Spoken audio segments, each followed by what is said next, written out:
Everton reverted to type in the Merseyside derby. They were really poor in that game, live on talkSPORT on Monday. So I guess the big question is which Everton side are going to turn up tomorrow, because Leeds, despite the fact their managerial search has been a bit of a circus, I think they're playing quite well, Leeds, in recent weeks. I worry for Everton a little bit going into this game. What kind of Everton do you expect to show up, Stuart? Well, for me, the big one, last Friday, we sat in here and we talked about the derby match on the Monday, and we thought who might win. And I said, I think Everton will stage a good... And as soon as the team sheet dropped in and I looked, and no Calvert-Lewin with a youngster up front and a lot was on his shoulders, I thought this could be a tough ask. And I think getting Calvert-Lewin fit and available and firing for Everton will hold the key to their future.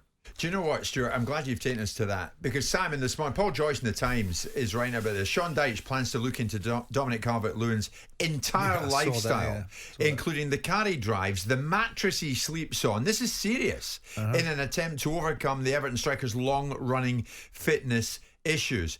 And there are issues of that. There is no doubt. And he's serious about this. And I think he's right to be. They're talking about, we're speaking to him, the medics, the sports scientists, looking at the stats, training programs, distance covered, high-speed running, how many kilometres in a week, what's his diet like, his lifestyle, what car does he drive, what mattress does he use, how many hours does he sleep? Well, he's going to remove every single obstacle from this. I mean, I think Dominic Calvert-Lewin is a very good player, and I watched him in the game against Arsenal, and I think he was a key component of why Everton got the result that they did, because he held the ball up at times and it gave them invaluable respite from Arsenal at certain times. Of course, also the fact the rest of the team was very competitive and Arsenal didn't really turn up in that game. But I think he's a key component. I also think he's a lightweight. And I what think do you mean a lightweight? I think he's a lightweight. I think he's a powder puff. I think he's one of those that if you're in deep trouble, Dominic Calvert-Lewin is not your solution. And what Sean may be doing by this is removing every single last vestige of excuse and lock it down. And there are certain players that I believe, and it's easy for me to say as a former owner, and it might be seen to be slightly disrespectful, and Stuart can come across and reprimand me if I'm wrong, that quite like being injured or quite happy to be injured and quite comfortable with being injured. And there's a psychological approach to overcoming adversity. And I'm not sure that Dominic Calvert-Lewin isn't one of those that quite likes being injured. Well, maybe not quite like, it's quite accepting of being injured rather than pushing back and saying, I'll overcome this adversity. I'm going to make sure, because psychologically people can be injured in their minds as much as they can be physically injured. And so when someone gets a tweak or an injury, they don't want to overcome it, they want to succumb to it. And I wonder if he's the antidote. I mean, what Sean Dyche is trying to do is get a tune out of this kid, because he knows that he ain't got anything else. What's he going to turn to? So Dominic Calvert-Lewin is the only answer he's got. So in the real world, I suspect if he looked at Dominic Calvert-Lewin, looked at him on the front page of a magazine in a skirt holding a handbag, he'd think that's not my ideal of a centre forward.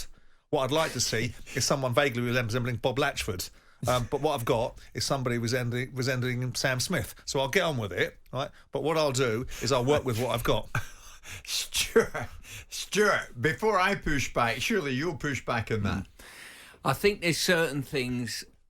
I understand the point about certain players are a little bit powder puff. I get one of them. No, is Calvert-Lewin one? I don't think so. I think he's a player who's had his injury records and where they stem from, whether it be a back or wherever it may be from. But the one thing they've got to do, they've got to solve this at Everton and solve it quickly, because I think they were so lightweight up front at Liverpool and never really, at any stage during the game, put Liverpool on the back foot. And I thought Liverpool were vulnerable. To be fair to Liverpool, they raised their game.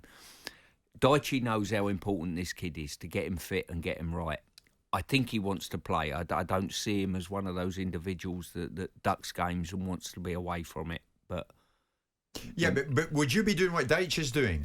Everything. I need to work out why he's not available to me. That should be the bare minimum that all football clubs do if they've got a player that they're not getting enough games out of. No matter what player it is, you've got to look at everything that you possibly can to get them right, and something that they might be doing in their life that's keeping them away from the football pitch. Alex, you cover games all the time live for talkSPORT. You've seen Dominic Calvert-Lewin in action. Of course, when he's not there, he's a miss for Everton and a miss for Sean Dyche. But do you have the same perception as Simon is sharing this morning, somewhat powder puff? I think it's hard to judge that. I don't know Dominic Calvert-Lewin as a person. Certainly, I've not spoken to anybody in He's, football. he's a gem of a lad. I've met that. him a couple of times. Absolute gem of a. I don't think he's lightweight at all. No, I mean, it could just be that there's fundamental issues with his body, that he struggles with the rigours of Premier League football. It's a big loss for Everton. 16 goals they've scored this season. That's just simply not enough to stay in the Premier League. And you can put a lot of that down to the fact that for a lot of the season, Dominic Calvert-Lewin hasn't been available. I think it also highlights the lack of squad depth. They signed Neil Maupay, who wasn't a prolific scorer, even when he was playing week in, week out at Brighton. That's been a fairly disastrous signing.